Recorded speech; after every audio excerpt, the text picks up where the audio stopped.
Olá, olá, boa noite, boa tarde ou boa noite? Aqui já é noite. É Já é 6 horas, né? Seis Aqui verdade. já horas. é noite.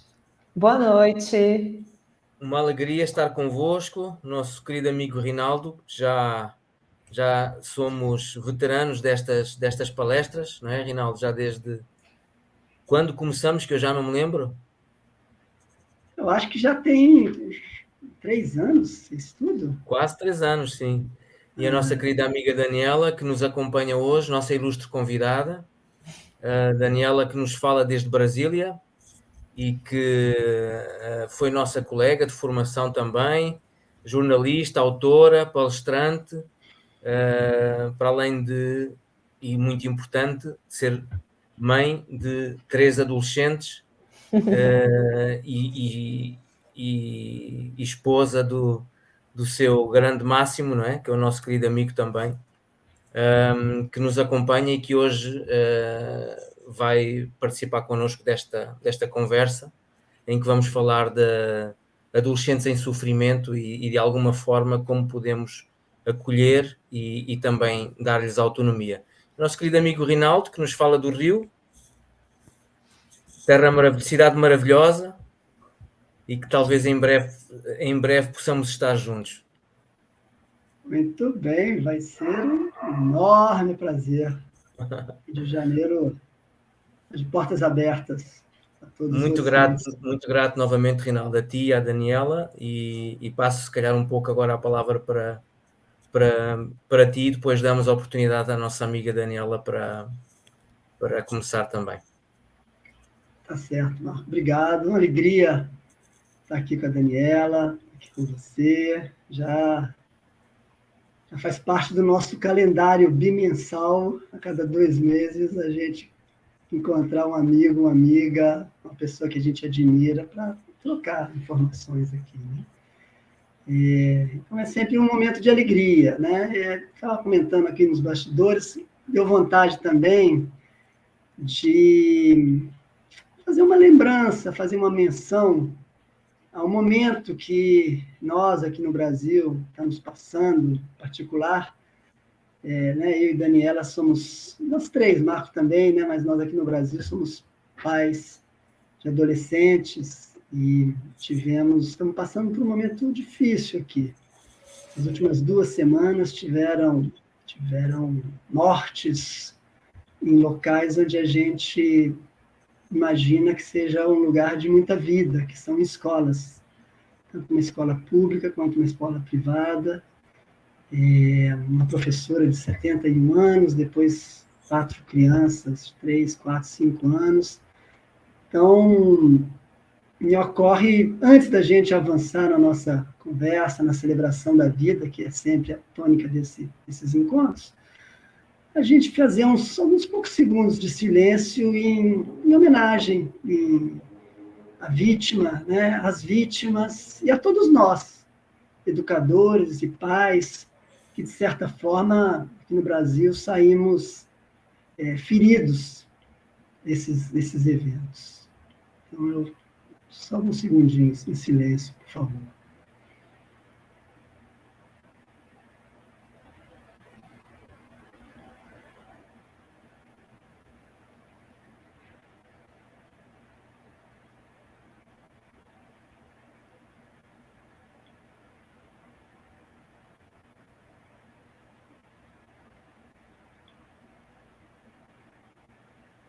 Obrigado aí. A gente, nesse olhar sistêmico, a gente sabe o valor do luto, né? A gente, quando olha para isso, a gente honra aqueles que não estão mais e, ao mesmo tempo, ganha forças e coragem para seguir em frente, né? Eu vou passar para nossa amiga Daniela se apresentar, falar do livro que ela escreveu, maravilhoso. São vários livros, mas, em particular, tem um que trata dos adolescentes em sofrimento, e ela já falou também, na postagem, eu também comentei, que a gente vem numa série de lives, e na última, em particular, eu queria rapidamente, antes de passar para ela, lembrar do que a gente, eu e Marco, conversamos aqui com o nosso querido amigo Tônio, né? Que o tema era filhos adolescentes e partos necessários, né? E a gente, resumidamente, falou de como é difícil para os adolescentes, mas também de como é difícil para nós, pais e mães, né? E aí falamos dos lutos que são necessários para esse processo, né? Falamos do luto, em primeiro lugar, de nós, pais e mães, que estamos acostumados àquela figura dos filhos pequenos, onde a gente, muitas vezes, que é o nosso caso, né, se dedica muito a eles e, de certa forma, mais do que os nossos pais tiveram, às vezes, tempo disponível para isso. E eles ocupam na vida da gente também os nossos vazios, muitas vezes, existenciais. E na hora que eles viram adolescentes, o primeiro luto de nós pais é a gente conseguir se despedir desse filho que faz tudo que a gente quer, que respeita e que atende, que vê os pais como super-heróis. E o adolescente, a característica deles, muitas vezes, é a gente fazer o contrário disso, né?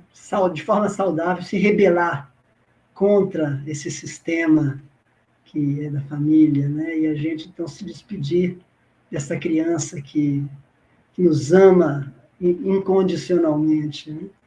Tem um outro luto também, que eu acho que é o luto, a gente falou nessa live, que é o luto em relação às projeções que nós temos em relação aos filhos. A gente não quer que eles sofram, a gente quer que eles façam tudo certo, a gente quer que eles tenham amigos, a gente quer isso, a gente quer aquilo.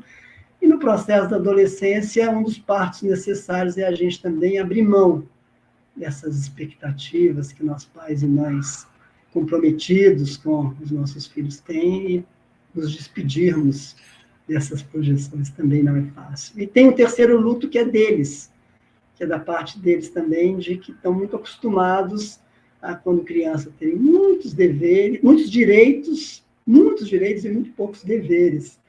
E aí, da parte deles, a gente tem que ajudá-los a também entender que agora, enquanto adolescentes, no meu caso, 18 anos, tem um processo que os deveres são importantes, né? E que, da parte deles, aí o luto é deles, de também conseguirem se despedirem desse lugar de criança para um lugar já quase adulto. E é 3 lutos e uma luta, porque aí tem luta, aí tem muita disputa. E eu acho que é importante a gente jogar luz sobre isso. E a conversa de hoje me parece que vai ser um aprofundamento daquilo que a gente já falou. Querida amiga Daniela, seja muitíssimo bem-vinda para essa nossa conexão Brasil-Portugal, Portugal-Brasil, esse oceano de afetos que nos une. Se apresente, fale do seu livro, fale o que você quiser. Muito obrigada, querido amigo Rinaldo. Muito grata também a você, Marco querido, que são 2 amigos que a vida me trouxe nessa formação maravilhosa que a gente teve a bênção de viver e de experimentar entre Brasil, entre Europa ali também na Alemanha, onde a gente se conheceu, né, Marco? Rinaldo também, acabou que a gente se aproximou muito, foi na Alemanha, apesar de estarmos fazendo a formação no Brasil, e eu me sinto muito feliz de poder continuar com essas trocas entre nós, colegas de formação, que já efetivamente nos formamos entre 2020 e 2021, e que agora a gente tem essa oportunidade de ir aprofundando e ir crescendo, porque, na verdade, um constelador familiar ele está sempre em formação. A gente pode ter muitos diplomas, mas a necessidade de continuar enfim, nessa troca que a gente está fazendo aqui hoje é algo que realmente nos engrandece e fico muito feliz desse convite, ainda mais entre Brasil e Portugal, né, que é esse caminho aí que a gente tem honrado e tem buscado fazer esses movimentos, né, de conversa e de ampliar os nossos horizontes. Bem, eu sou... Oi. Eu sou jornalista, sou escritora, autora de alguns livros, né? E meu último livro é esse aqui. Estou aqui com você, 9 posturas para acolher crianças e adolescentes em sofrimento. E esse é um livro que surgiu justamente de uma necessidade também muito premente desde os tempos aí de pandemia, mas também dessa naturalidade dessa fase da vida humana, que a adolescência é um período bastante conturbado, já naturalmente vem com essa visão até de o adolescer como um adoecer, tem alguns entendimentos, inclusive originalmente se referindo a um período de adoecimento, veja você, né? E que depois a gente percebe que tem todos esses lutos. Que adoecimento é esse? Né? Que mudança é essa? Como que a gente pode transformar a nossa compreensão a respeito dessa fase que é naturalmente desafiadora e difícil, né? Para os adolescentes, para os pais e eu acho que também para a sociedade como um todo, para que ela se torne mais fluida, mais tranquila, mais natural, né? E eu, mãe de 3 adolescentes atualmente, eu tenho a mais velha, de 15, quase 16 anos, e os gêmeos também, que estão aí, chegando nos 13, e começando a ter os primeiros, né, raios de sol aí da adolescência, começando a brilhar. Então, é algo que realmente traz, assim, para a gente esse movimento também de amadurecimento, porque eu gosto de usar muito umas imagens como uma analogia, que a infância é como se fosse uma tese. Tenho ali a família que eu recebi, a mamãe, o papai, meus heróis, como você falou, Rinaldo. Toda a minha referência, né, de segurança, de pertencimento está ali, naquela tese. E aí vem a adolescência como a antítese. Ah, eu não quero mais ser como a mamãe, não quero mais ser como o papai, eu agora vou para o mundo, eu vou encontrar o meu grupo, eu vou aprender a me diferenciar, a me distinguir da minha mãe e do meu pai, né? E lá na frente, acho que nessa fase que nós estamos, vem a síntese, onde eu vejo o que é tese, o que é antítese, o que eu tomo de força desses dois ambientes e vou encontrar esse meu lugar no mundo também em conexão com a minha história e com a minha família de origem, mas com esse mundo que eu encontrei, né? Então, quando a gente vai encontrando a força que os adolescentes precisam ter para poder sair da barra da saia da mãe, né? Sair debaixo da asa da mãe e do pai, né? Porque eu tenho muitos pais também muito carinhosos e muito protetores, e às vezes a mãe até que é a mais durona. Aqui em casa é assim, não sei como é que é. Mas, na casa de vocês, mas é interessante que a gente vai percebendo que essa raiva que vem com muita força no movimento da adolescência é uma raiva que busca vida, é uma raiva que busca esse movimento de ir para o mundo e que tantas vezes a gente interpreta como um ataque, como uma agressão, como algo que vem ali para, né, nos desestabilizar e tirar a paz do lar, digamos assim. Então, quando os adultos entram nesse lugar de não compreender essa fase natural da vida, e que todos nós passamos, em alguma parte de nós, mesmo os mais bonzinhos em casa, tiveram a sua necessidade de fazer diferente dos pais. Tiveram a sua necessidade de fazer, olha, eu não quero fazer como eu vi isso aqui dentro de casa.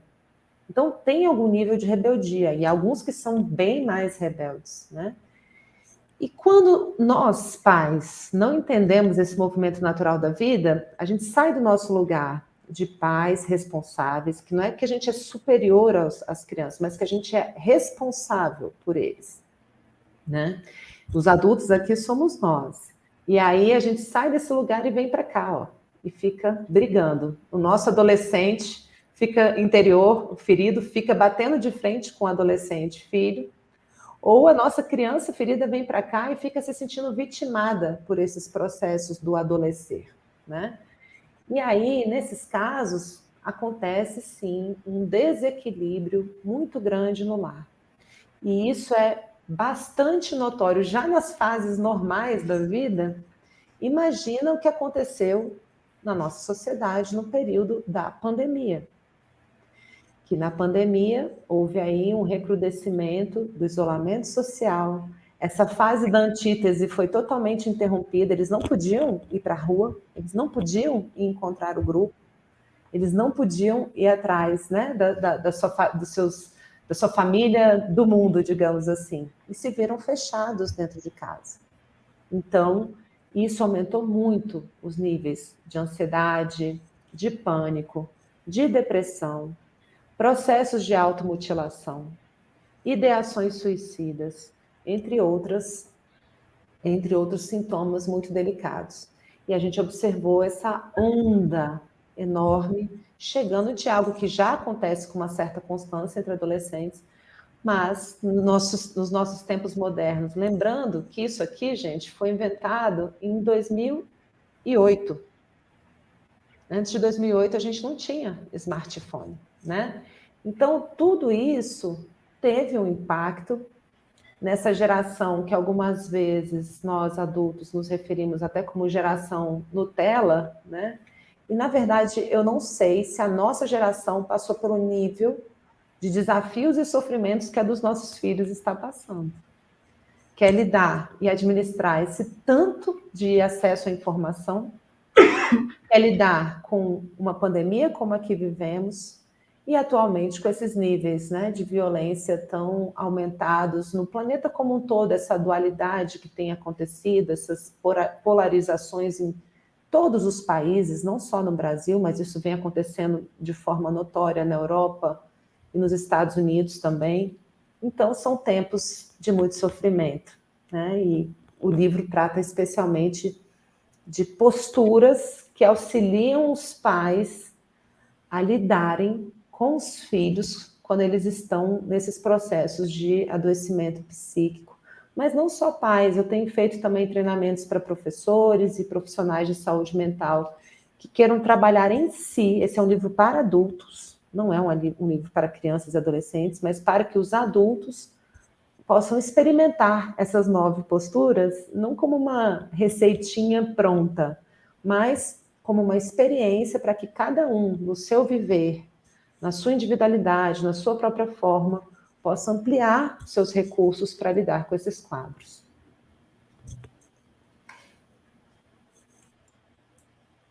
Muito grato, Daniela, e já estou super curioso para ler este teu novo livro. E, Rinaldo, não sei se tu queres pegar o gancho, se não pego eu e vou avançar. Pega você, vai você. Então, adorei a introdução da Daniela e, sobretudo, a forma como falamos aqui, começamos a falar um pouco da pandemia e de como teve um impacto tão grande na vida de todos nós, sobretudo dos nossos filhos e sobretudo, enfim, pessoas de todas as idades, mas jovens nesta idade da adolescência, foi e ainda está a ser, porque na verdade o pós-pandemia ainda está a ser um desafio para os nossos jovens, sobretudo recuperar o convívio com os seus colegas, voltar a recuperar a sua identidade dentro do grupo, os laços. Tudo isso foi fortemente abalado por este momento planetário que todos vivemos e que, ao nível familiar, sobretudo porque fomos, no fundo, forçados a ter um convívio familiar que a muitas famílias trouxe muito sofrimento e foi muito duro.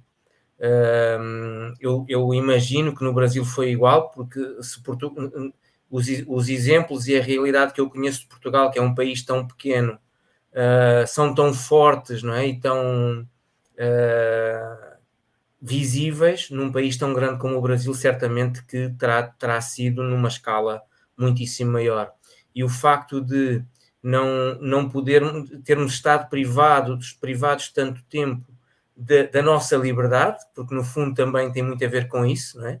E os adolescentes o que querem muito, muito quando estão nesta fase da antítese é a sua liberdade, e o facto de termos estado privados tanto tempo da nossa liberdade, só com um pouquinho, às vezes alguns momentos em que, por exemplo, quem tinha um animal de estimação tinha permissão de ir à rua passear o seu animal de estimação. Eu não sei se vocês passaram por isso também, mas eram os momentos que as famílias, que alguns elementos das famílias e as pessoas que tinham esta possibilidade tinham de sair um pouco da sua casa.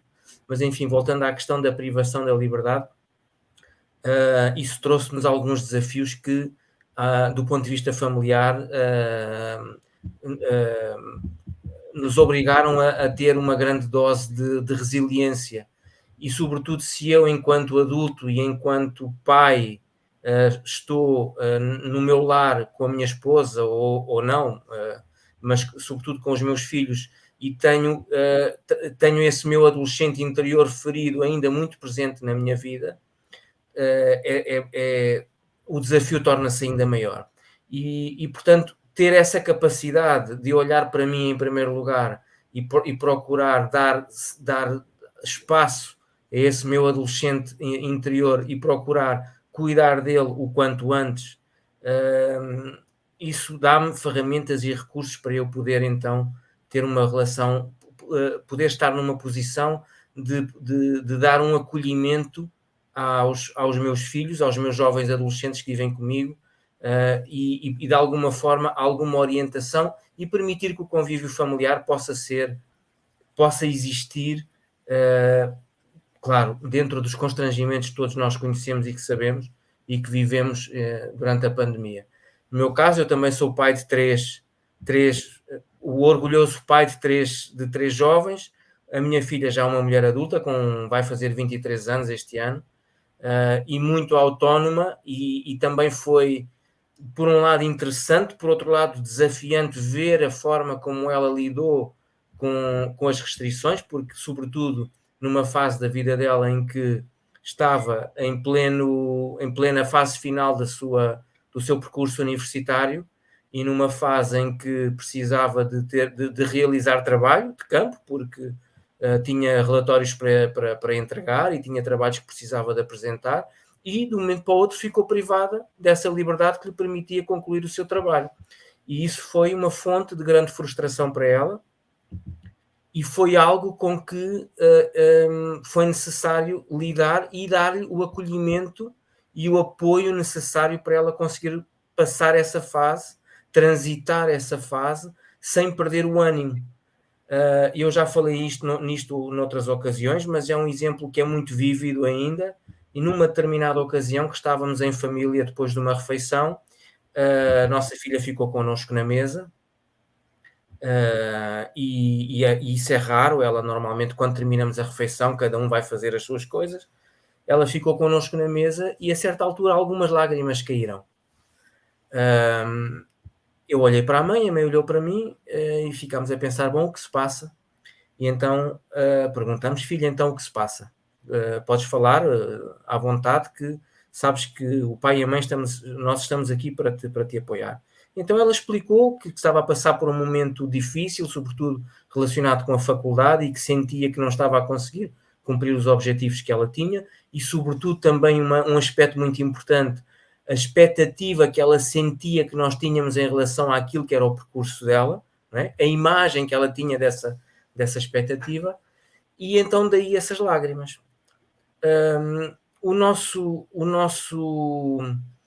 A nossa postura, e que foi extremamente eficaz e que saiu de uma forma natural, mas que vem também daquilo que tem sido o percurso que nós partilhámos os três de desenvolvimento ao longo destes anos, foi de lhe dizer algo que parece simples, mas que teve um impacto e um efeito enorme, que foi dizer, filha, faz o teu melhor para mim está ótimo, está excelente, está perfeito. Foram estas as palavras que foram ditas, associadas a um abraço, e esse abraço e essas palavras foram o suficiente para ela secar as lágrimas, sair da mesa, ir fazer o que habitualmente faz, e no fim desse ano ela concluiu a sua licenciatura e conseguiu terminar os seus trabalhos e concluir a sua licenciatura, que foi motivo de grande alegria e orgulho para mim, para a mãe, e foi um motivo de grande alegria e felicidade para ela, porque foi um objetivo cumprido, e ela foi, nesse aspecto, uma aluna sempre excelente, porque conseguiu sempre ter o seu percurso escolar sem nunca deixar matérias para trás, e concluiu a sua faculdade em tempo recorde, ou seja, nunca foi necessário repetir, o que foi para nós um motivo de grande orgulho e para ela um motivo de grande felicidade. E isso levou a um segundo passo, e eu já te vou passar a palavra, que se vocês me deixam falar eu não termino, a um segundo passo, que foi, a nossa filha licenciou-se em música, participar num programa de televisão que lhe deu abertura para ela conseguir o seu primeiro emprego remunerado, o seu primeiro trabalho remunerado.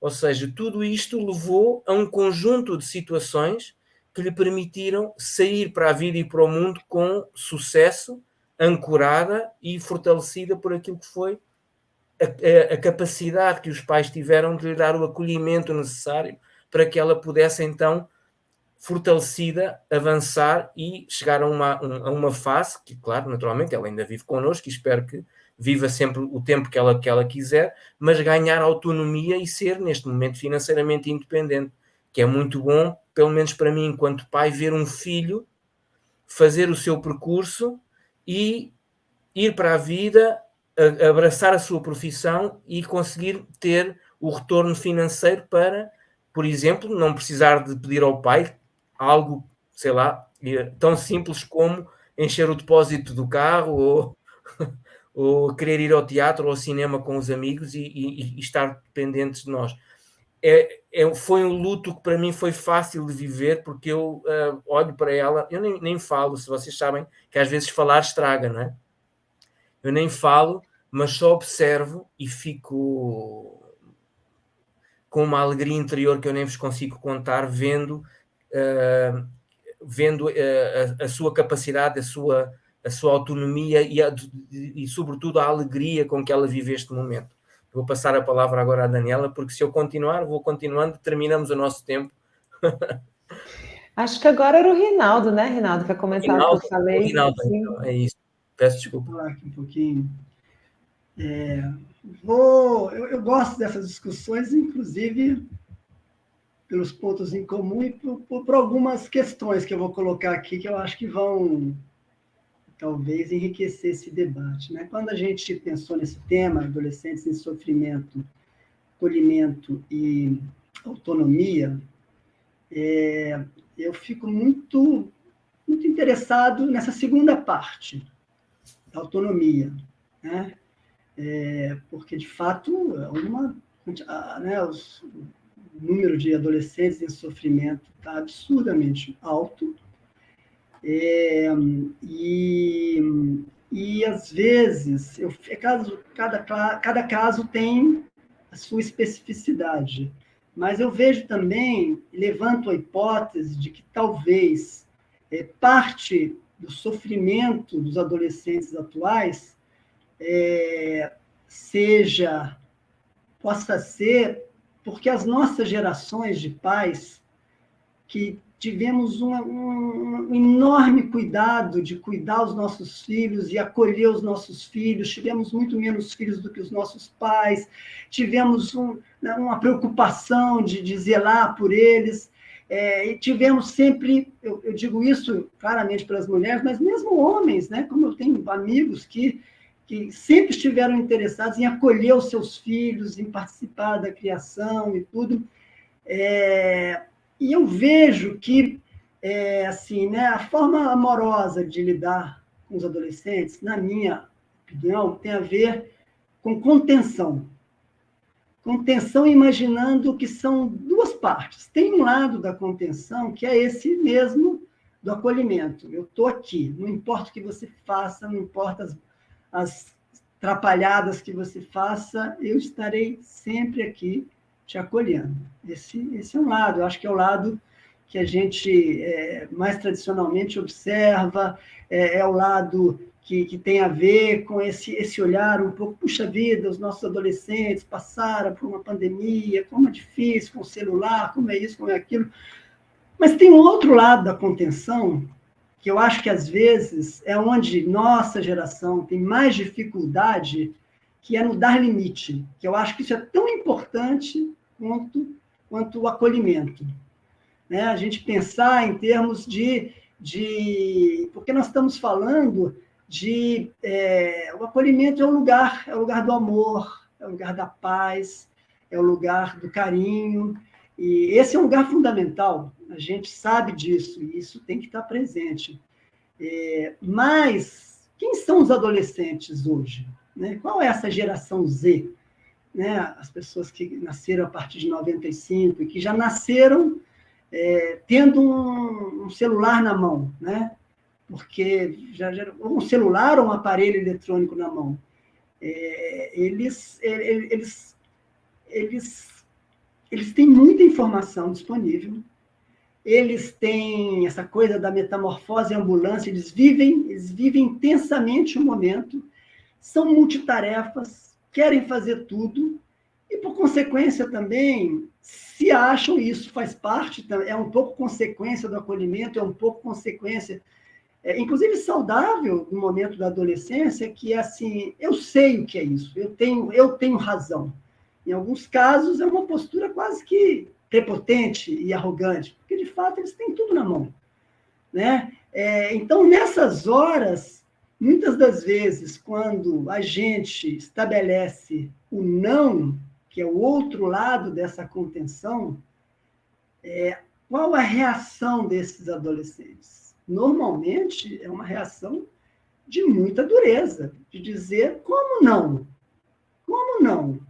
Né? E aí a gente pode falar em coisas muito, muito objetivas, quer dizer, a gente é de uma geração que viu o celular chegar, depois vimos ele chegar cheio de expectativas, vai mudar o mundo, vamos, né, compartilhar conhecimentos, e vimos como ele foi para um lugar onde as pessoas estão se tornando, muitas vezes, o que se fala, eu acho, tem uns termos que eu acho interessante, que assim, são os monólogos coletivos. Muitas vezes, os jovens eles estão em contato com seus amigos, cada um na sua casa, cada um com o seu aparelho, um tocando violão, o outro jogando, o outro fazendo dever de casa.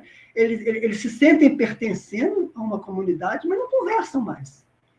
Eles até falam ali, mas a coisa da conversa, de você sentar, olhar no olho, ouvir o outro, ponderar o que o outro está falando, isso muitas vezes eu acho que está se perdendo, né? E aí cabe a nós, enquanto pais, para além do acolhimento, em alguns momentos, não só dizer não, como sustentar esse não. E aí a gente, né, eu estou falando de coisas teóricas, mas eu acho importante a gente trazer para questões práticas, né? Assim, né, todo mundo sabe que o excesso de uso, ou pelo menos todo mundo sabe, não, né? Eu acho que nós pais temos essa sensação, eu tenho, e acredito que vocês tenham, que o uso excessivo das redes, dos celulares, isso prejudica outras questões, prejudica a hora de ir para a escola, prejudica a convivência em casa, prejudica a hora de comer, prejudica as convivências familiares e tal. E aí, como se faz isso em casa, né? Quando se estabelece uma hora de dormir, e aí, porque tem aula no dia seguinte, mas aí é mais um pouco, deixa eu ficar mais um pouco. E como se dá essa regra, né? Existe horário para a internet ser desligada na casa? Esse pode ser um elemento onde as pessoas, na hora da comida, é um ambiente que não entra celular, entra, né? Porque se não entra, mas como? Né? São donos da verdade. O celular, eu tenho contato com o mundo, e quando você vai ter uma conversa, não necessariamente o outro lado está disponível para ouvir as suas ponderações. E quando dois lados não estão em diálogo, muitas das vezes, alguém tem que estabelecer a regra, e essas regras, elas não vão levar à paz, elas vão levar à guerra. Né? Então, o que eu quero trazer aqui, para a gente aprofundar essa discussão, é um pouco dentro desse tema de adolescentes em sofrimento, no sentido de que eu acho que são dois lados de uma moeda. Né? Eu acompanho muitas discussões dos psicanalistas, o Christian Dunker fala que os filhos estão condenados a amar seus pais. De fato, né? Imaginar uma criança amamentando, uma criança sendo cuidada, muito pequenininha, você olha para aquele olhar daquela criança, é uma rendição total. Né? Não tem como ela não ser grata àquela pessoa que criou, que não necessariamente é pai, pode ser o pai adotivo, pode ser mãe, pode ser homem, pode ser mulher, aquela figura ali que está ali dando aquele acolhimento inicial, está sustentando aquela sobrevivência, os filhos estão, segundo ele, eu gosto desse termo, estão condenados a amar seus pais. Os adolescentes, eles estão justamente nesse momento de buscar se afastar desse amor, né? E aí eu defendo, da mesma forma como a gente tem que acolher, cabe a nós, pais, cuidadores, professores em sala de aula, a gente criar um ambiente seguro para que eles também possam exercer o seu ódio, que eles nos odeiem, né? Porque quando a gente, eventualmente, pega um celular e fala, hoje não tem mais celular, só amanhã, talvez, a reação não vai ser amor, vai ser ódio. E bom que seja, porque eu acho que se houve algo antes, que essa pessoa está entendendo que se chegou a esse extremo, e aí eu trago aqui, né, a hipótese de que também, às vezes, a gente... E aí a gente, enquanto pais, tem que ter energia para isso. Porque quem são os pais? Os pais são pessoas que têm uma profissão, têm que cuidar da casa, têm que cuidar do marido, da namorada, têm que estar bem na internet, têm que fazer live, têm que fazer curso, tem que ser maravilhoso em tudo, né? E aí, tem energia para bancar esse confronto? Né? Então, nem sempre tem. E aí a pergunta é, será que eles, adolescentes, e às vezes é mais fácil dizer, não, tá bom, como eles, deixa como eles lá, não aguento, não tem energia para isso. E às vezes o sofrimento pode também estar vindo, né, de uma falta dessa contenção nas escolas. Os professores têm essa dificuldade, são professores muito jovens. Em casa, os pais estão... Enfim, só queria trazer essa bola aqui para jogar um pouquinho de tempero nessa nossa discussão. Dani, contigo.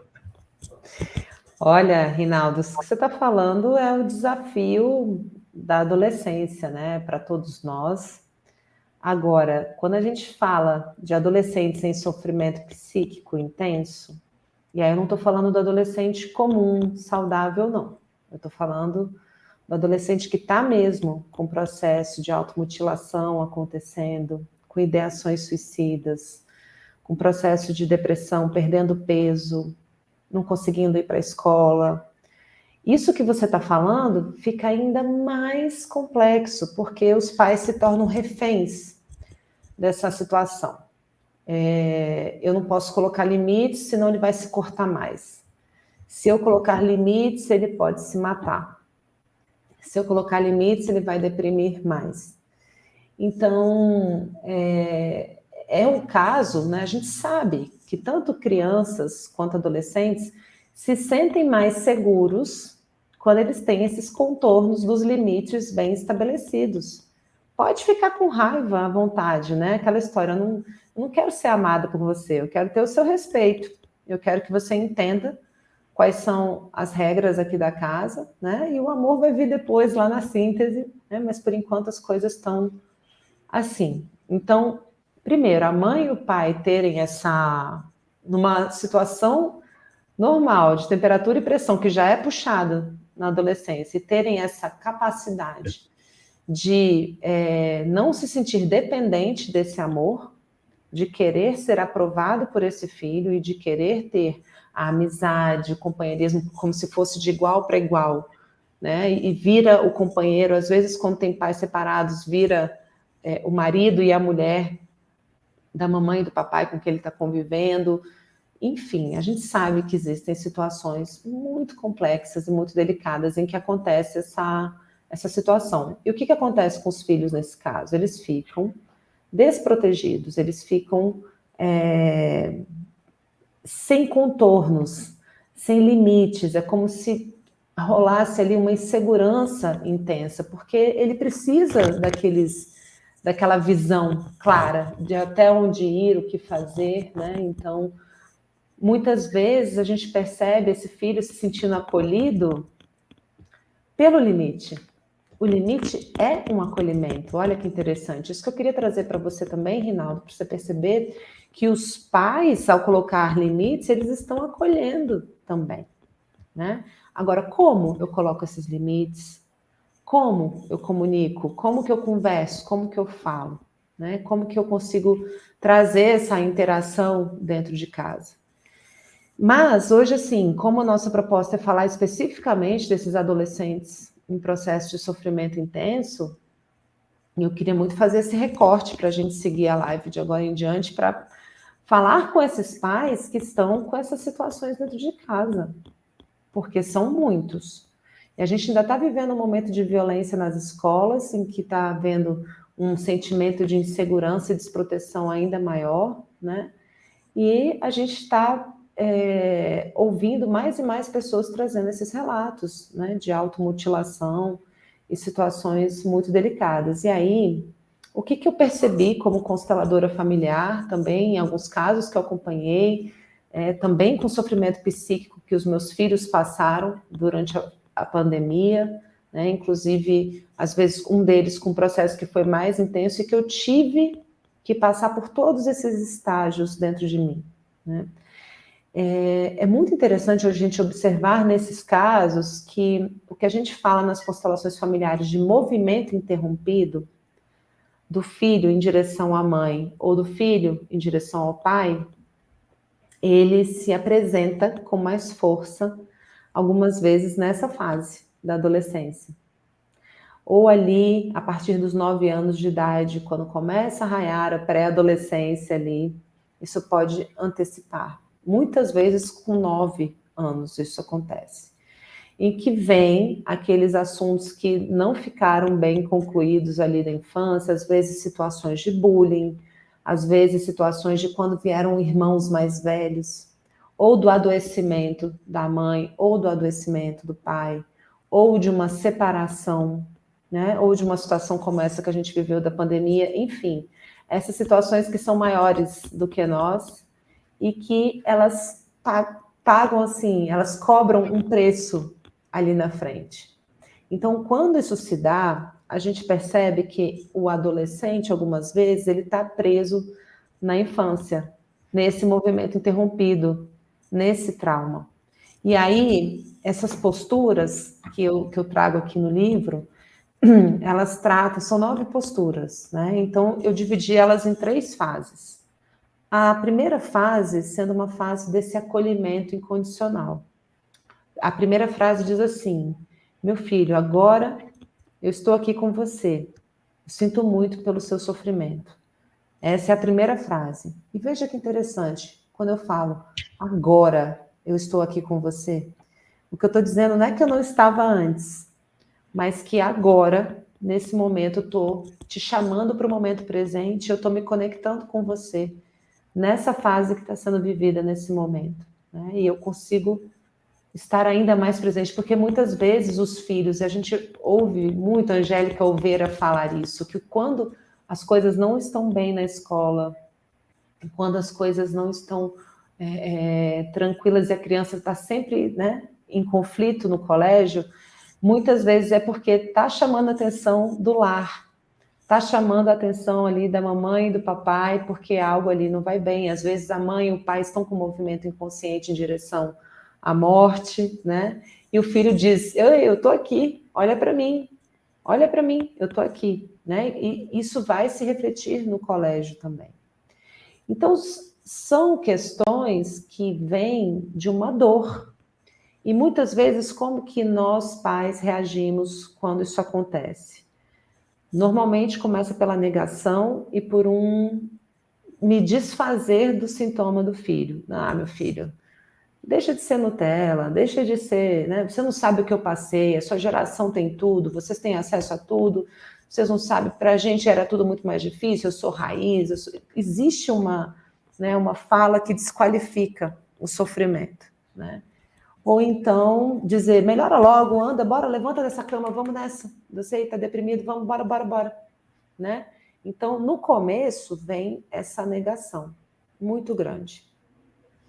E aí depois vem um movimento de, quando você vê, por exemplo, o filho perdendo peso, não consegue levantar da cama, já não sente vontade de ir para a escola, começa a puxar, usar as roupinhas até aqui, ó, para não aparecer os machucadinhos que está fazendo.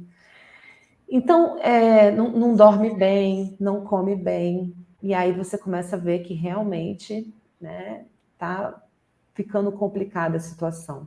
E aí, para esse pai se manter no adulto e não entrar na sua criança ferida em desespero dessa exigência, dessa agressão, desse melhora logo, né? E entra num processo também, às vezes, de olha, vamos resolver isso dessa maneira. E aí o pai começa a dizer o jeito que ele resolveria, porque é o melhor dele que ele quer passar adiante. Eu resolveria essa situação assim. Mas ali está acontecendo uma outra história. Ali está acontecendo uma oportunidade preciosa de retomar aquele movimento interrompido lá de trás, né? Então, as 3 primeiras frases que eu trago no livro tratam justamente disso, tratam esses 3 primeiros são esse puro acolhimento. Então, tem essa primeira frase: meu filho, eu estou aqui, né? Eu agora, né, consigo olhar para você estar aqui nesse momento, e eu vejo a sua dor, né? E aí a segunda frase diz assim, desculpa, a primeira diz: agora eu estou aqui com você, sinto muito pela sua dor. E veja a diferença, que esse sinto muito, eu estou sentindo junto, eu não estou sofrendo junto. Porque, lógico, nós pais ficamos muito mal quando vemos os nossos filhos tristes e ruins e muito adoecidos nesses processos intensos que eu estou trazendo aqui hoje. Mas os pais têm que se lembrar, né? Eu estou aqui responsável por esse ser, eu preciso me manter no adulto, então eu preciso ter essa confiança que esse processo vai passar e que eu estou aqui como adulto para ajudá-lo a se recuperar. Porque senão, ao invés de sentir junto, eu começo a sofrer junto. O filho entra em surto, o pai e a mãe surtam junto. O filho entra em depressão, a mãe e o pai entram em depressão junto.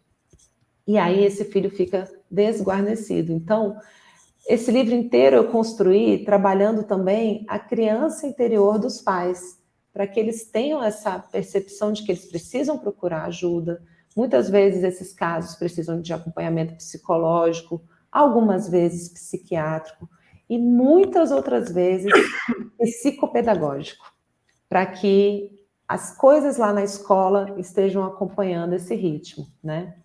A segunda frase diz assim: eu te vejo, eu te escuto. E a terceira diz: tudo bem se sentir assim. Às vezes eu também sinto medo, raiva e dor. Então são 3 frases que trazem esse acolhimento.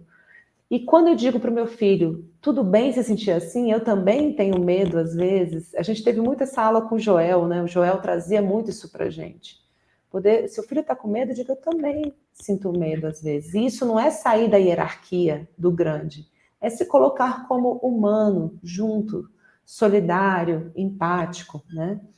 Então, esses 3 primeiros movimentos são para que essa criança, que possivelmente teve um movimento interrompido lá atrás, possa resgatar a confiança e retomar o movimento em direção à mãe e o pai.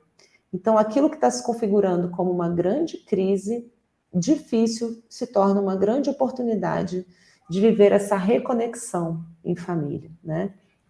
E aí, enfim, vou abrir espaço para vocês comentarem, mas depois eu entro nas outras frases, tá bom? Eu gostaria só de complementar com algo sobre o movimento interrompido, Daniela, também para não me alongar muito. O movimento interrompido, uma dimensão do movimento interrompido pode ser uma criança que, passando por uma situação de movimento interrompido, e movimento interrompido, para quem nos possa estar a ouvir e a ver, tem a ver com uma fase da nossa vida em que ficamos afastados, sobretudo num primeiro momento da nossa mãe, numa fase muito inicial da nossa vida, até aos 5, 6 anos, por aí, e porque por algum motivo a mãe adoeceu, como a Daniela deu exemplo, ou teve que ir trabalhar para longe, ou por questões financeiras tivemos que ir viver para a casa de um familiar, ficamos afastados deste contacto com a nossa origem. Então, esta dor, este sofrimento dá origem àquilo a que chamamos o movimento interrompido. E há uma dimensão desse movimento interrompido que tem a ver com o esforço que eu, enquanto criança que passo por essa fase, por essa situação, faço para recuperar o meu contacto com a origem. Se a cada tentativa eu passo por uma frustração, e começo a considerar que, por mais que faça, retomar esse contacto com a origem torna-se muito difícil ou impossível, eu posso chegar a um ponto em que fica registada uma imagem dentro de mim que, por mais que eu faça, não sou bem-sucedido, não tenho sucesso. E isto transposto para uma idade mais avançada, quando passamos por processos como este que passamos pela pandemia, dos jovens que passaram por esta fase da pandemia, pode levar a um ponto em que possam então surgir, pode ser um dos motivos pelos quais surge essa tendência para o suicídio, que é ter essa imagem interna de por mais que eu faça, não vale a pena. Por mais que eu faça, não vou conseguir. Ou seja, é sempre a negar. Não vale a pena, não vou conseguir. E é muito difícil voltar, ou seja, se imaginarmos numa sinusoide, na curva, numa linha de vida que é representada por uma sinusoide, temos momentos de altos e de baixos, vamos ter momentos de altos muito pequeninos e momentos de baixos muito grandes. E então, se eu me mantenho neste movimento e não procuro ajuda externa que me possa elevar para algo mais positivo, para que eu possa voltar a ter esperança, para que eu possa voltar a ter alegria, para que eu possa voltar a ter vontade de fazer algo, então aí podemos passar por coisas que muitas famílias passam e que a Daniela também referiu. Queria só fazer esse complemento porque achei que valia a pena falar nisso, e chuto agora para o meu amigo Rinaldo.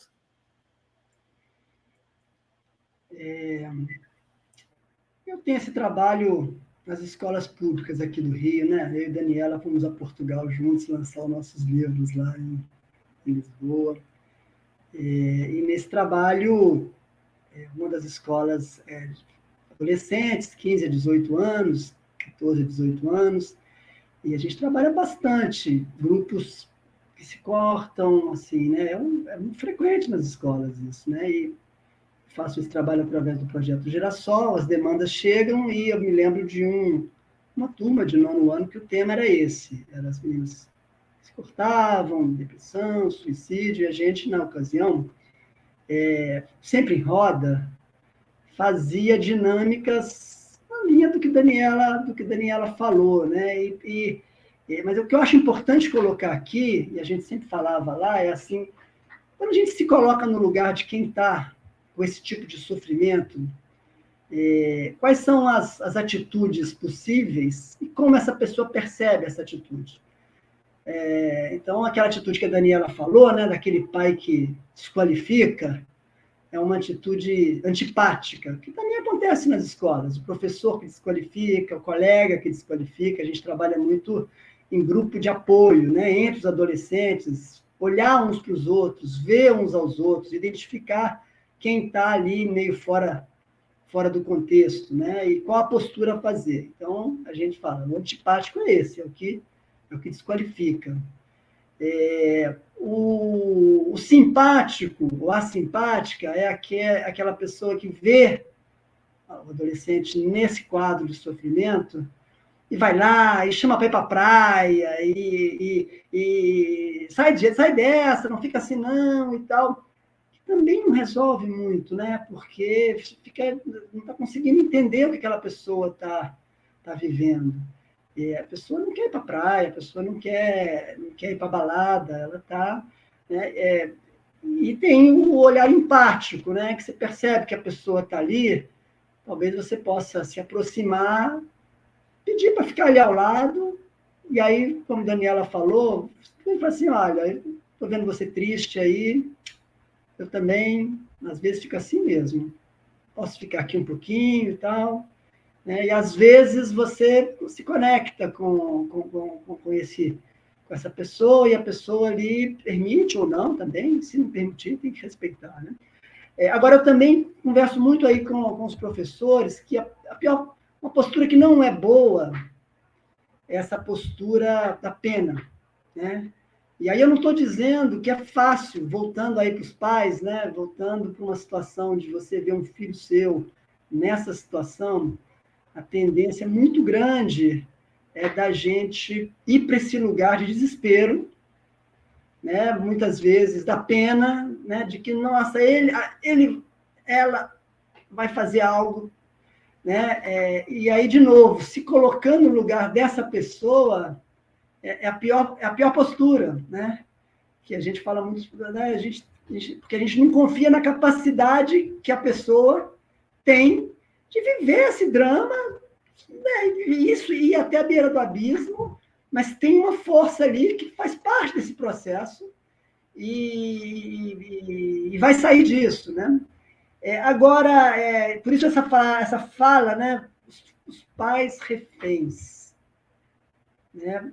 Essa é uma imagem que a gente deve ficar muito atento, né? Porque isso não é bom para os filhos. Né? Em algumas situações, né, onde estava tendo uma briga entre um pai e uma filha, um pai e um filho, porque o pai estava dando, ou a mãe estava dando limite, não vai fazer isso, não vai, agora vou desligar, agora você não vai falar com tais pessoas, agora está na hora de estudar. Ah, mas eu preciso disso, porque se eu não fizer isso, eu fico deprimida. Eu falo assim, olha só, são duas coisas diferentes. Você está deprimido, nós vamos nós vamos buscar terapia. Agora, uma coisa é uma coisa, outra coisa é outra coisa. Essa regra aqui não tem nada a ver com a tua depressão. Então, você está deprimido? Vamos falar sobre a sua depressão? A gente depois vai voltar a falar sobre esse não que está presente. E aí a gente pode falar sobre a sua depressão. Mas não misturar as coisas é um papel importante dos pais, no sentido de estabelecer, de não entrar nessa manipulação que é muito frequente hoje em dia. Nas gerações passadas, quando você fazia terapia, você não contava para ninguém, era quase um segredo, porque você era taxado de louco. Hoje em dia, todo mundo toma remédio, vai para balada e mistura remédio, todo mundo faz terapia, né? Quem não faz é que é meio esquisito. Então, tem também muita manipulação aí. E eu trago de volta para o jogo essa coisa do limite, né? Tivemos aí adolescentes que entraram numa escola e matam e ameaçam o professor e dá facada e tal. A gente tem uma tendência muito fácil, enquanto sociedade, de apontar o dedo para esse adolescente, de apontar o dedo para o pai que é violento, para a mãe que é violenta.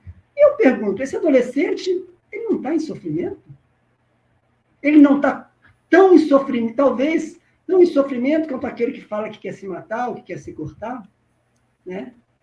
Então, se ele está em sofrimento, eu volto a trazer para a discussão de adolescentes em sofrimento. O desafio de pais e de educadores de olhar para adolescentes em sofrimento, de fazer o lado da acolhida incondicional, que é uma parte da contenção, mas entender, a meu juízo, que tem uma outra parte que é extremamente desgastante, mas muito necessária, que é o de fazer a contenção e o enfrentamento, a briga. Porque a gente, às vezes, né, fica assim, não vou brigar, mas só que chegou a certa hora que, assim, olha, é isso, porque eu quero que seja assim, porque eu sou professor. Mas eu tô... Olha só, a regra aqui é essa, ou é pai, é mãe. Né? A gente olhar para adolescentes em sofrimento sobre essas duas perspectivas, jogando luz sobre a importância, e aí o olhar do mediador, eu acho que ajuda a gente a trazer para cada um de nós para a sua prática. Não é desqualificar o sofrimento, mas não é também ir para o outro extremo, de a partir daí, às vezes, sem nem perceber que existe um receio de que essa pessoa não dá conta do embate, e aí a gente aceita, abre mão de determinados contornos, que às vezes, naquele momento do limite, a pessoa vai bater porta, vai, mas no dia seguinte vai estar feliz, vai estar equilibrada. Porque, no fundo, era o que ela queria, mas ela leva isso, o adolescente leva isso até a beira do abismo, da loucura do pai, da mãe e do educador, para ver se ele dá conta. E se ele, aos 45, abre mão, o adolescente leva, ganha.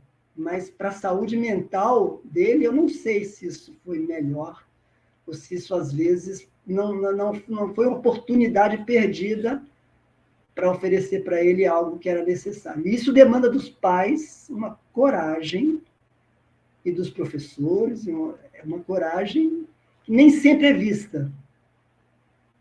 É só isso que eu queria para a gente trazer para a discussão e ampliar, mas eu queria, enfim, passa a bola. E assim, maravilhosa essa experiência que você está tendo, né, Rinaldo, de estar vendo isso nas escolas, porque é na escola que a situação está gritando, né, de uma forma bastante intensa. Até porque, quando você fez aquela pergunta, esse adolescente violento, ele está em sofrimento? Ele está. A gente sabe com o nosso professor Bert Hellinger, né, que sempre disse que a raiva, ela é um sentimento secundário e que é uma máscara que, quando você levanta, ela esconde uma profunda sensação de insegurança, desamparo e tristeza, né? Talvez um abandono e, muito possivelmente, um movimento interrompido. Então, não só a agressividade como a violência, mas também a mentira, a manipulação. Tudo isso é sintoma de um pedido, um grito de socorro, que pede justamente por tudo que você está falando, por esses contornos, por esses limites, por essa colocação ali das regras do ambiente, seja em casa ou seja no ambiente escolar. E para os pais que estão passando por uma situação de ver os filhos profundamente adoecidos, é muito difícil, né? Algumas vezes você tem que dar um passo atrás e entender que a gente vai precisar soltar também as nossas expectativas do que esse adolescente vai ser capaz de entregar. E algumas vezes até mesmo na vida escolar. Inclusive, eu aprendi isso com você, Rinaldo, uma vez que eu te pedi socorro com uma situação com um dos meus filhos, que começou um ano mais novo na escola e que depois estava em sofrimento no colégio, e que você sabiamente me disse: Dani, às vezes tudo que precisa é voltar um ano para voltar para o seu tempo anterior, né? Para aquele movimento lá de trás que foi, digamos assim, apressado, e isso depois virou um sofrimento, né? De alguma maneira, a pessoa precisa voltar para um ritmo interior e voltar um ano no colégio para poder atravessar um momento assim. Não sei se você lembra, uma vez que você me falou isso, mas nem chegou a passar por essa situação, só que o que isso moveu em mim foi: solta as suas expectativas sobre o que você espera que seu filho entregue, que seu filho faça na vida escolar, etc. Agora tem algo maior acontecendo aí, tem um pano de fundo enorme acontecendo aí, né? Que é esse resgate de um processo de trauma lá de trás e que precisa ser olhado, e que muitas vezes tem a ver com doença, com a ausência da mãe, do pai, que algo muito grande aconteceu e que não tem culpados. Eu acho que a culpa, aí uma hora dessas, é algo que pesa muito para o coração dos pais. E, na verdade, a gente precisa ver que essa é uma oportunidade de um resgate que todos estão precisando viver, não só os filhos, né? Os adolescentes, as crianças e os pais também vão viver esse momento de resgate, né? Então, outra coisa que eu vejo de uma forma muito intensa, quando você fala assim: esse menino é violento, esse menino é tal coisa, é como se os pais não se sentissem parte desse processo. Quando, na verdade, eu sempre dou o exemplo dessa caixa d'água. A caixa d'água vai enchendo, enchendo, enchendo. Aí, quando a caixa d'água está quase na ponta, tem um ladrão, né? Que ele vaza. E ele condena, ele condena não, ele aponta, né? Olha, eu estou te dizendo aqui que isso aqui já encheu. Né? Ele dá voz para aquela emoção que já chegou até aquela ponta e ele vai e aponta para esse sentido. E aí é só ali. E não está olhando para essa caixa d'água inteira, sistêmica, da família que encheu. Então, isso muitas vezes tem a ver com as dinâmicas dos pais. O grito, a violência, a mentira, a manipulação, né? E o filho está simplesmente mostrando, dando esse sinal, esse alarme de que algo ali, naquele sistema, está adoecido. E para nós, que somos consteladores familiares, isso é fundamental, a gente conseguir olhar, por isso que a pedagogia sistêmica faz tanta diferença no final das contas, né? Quando a gente vê ela sendo utilizada em sala de aula, na postura dos professores, né? Isso tudo vai trazendo. Então, respondendo a sua pergunta, eu acredito que sim, o sofrimento ele se caracteriza muitas vezes pela agressividade, pela violência, né? Então, algumas vezes é difícil fazer essa contenção com o acolhimento doce do colo, de você sentar junto, de você, minha filha, vamos assistir esse filme juntos aqui, ou então não vou fazer uma massagem, que eu sei que você gosta de massagem, vou massagear os seus pés. Enfim, vou fazer a comidinha que você gosta. E algumas vezes não tem espaço para isso. Às vezes a contenção vai precisar se dar pelo limite, aquele, né, limite mais claro, sempre mostrando que é em função do bem-estar, que é em função de que a pessoa fique bem. E é um grande desafio, né?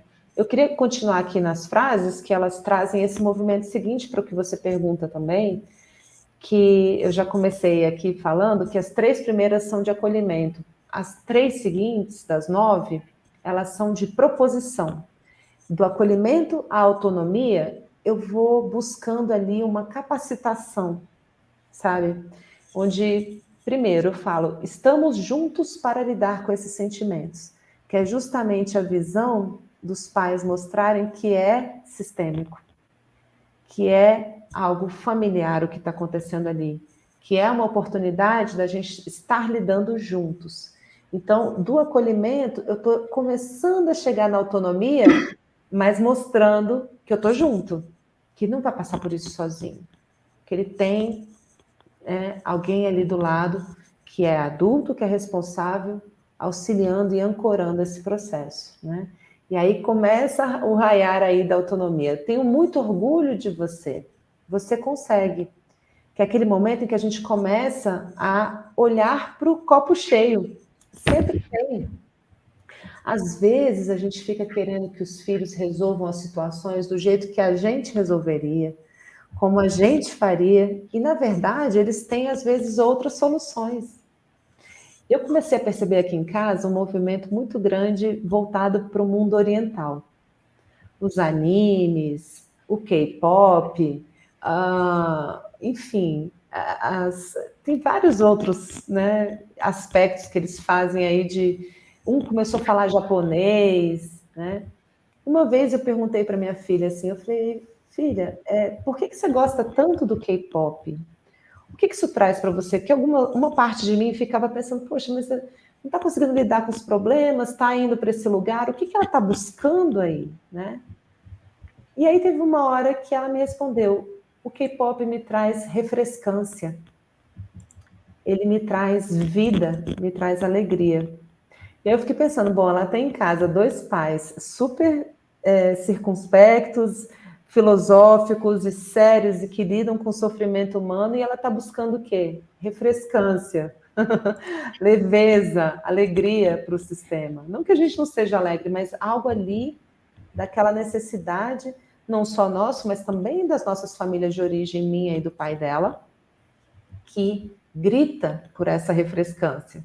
Então, às vezes eu fico achando que aquilo ali está trazendo um atraso de vida, e na verdade aquilo é uma busca por vida, só que por um outro caminho que talvez eu desconheça, né? Então existe uma importância dos pais começarem a se abrir para essas soluções, não deles, as dos filhos, que eles estão buscando para o sistema.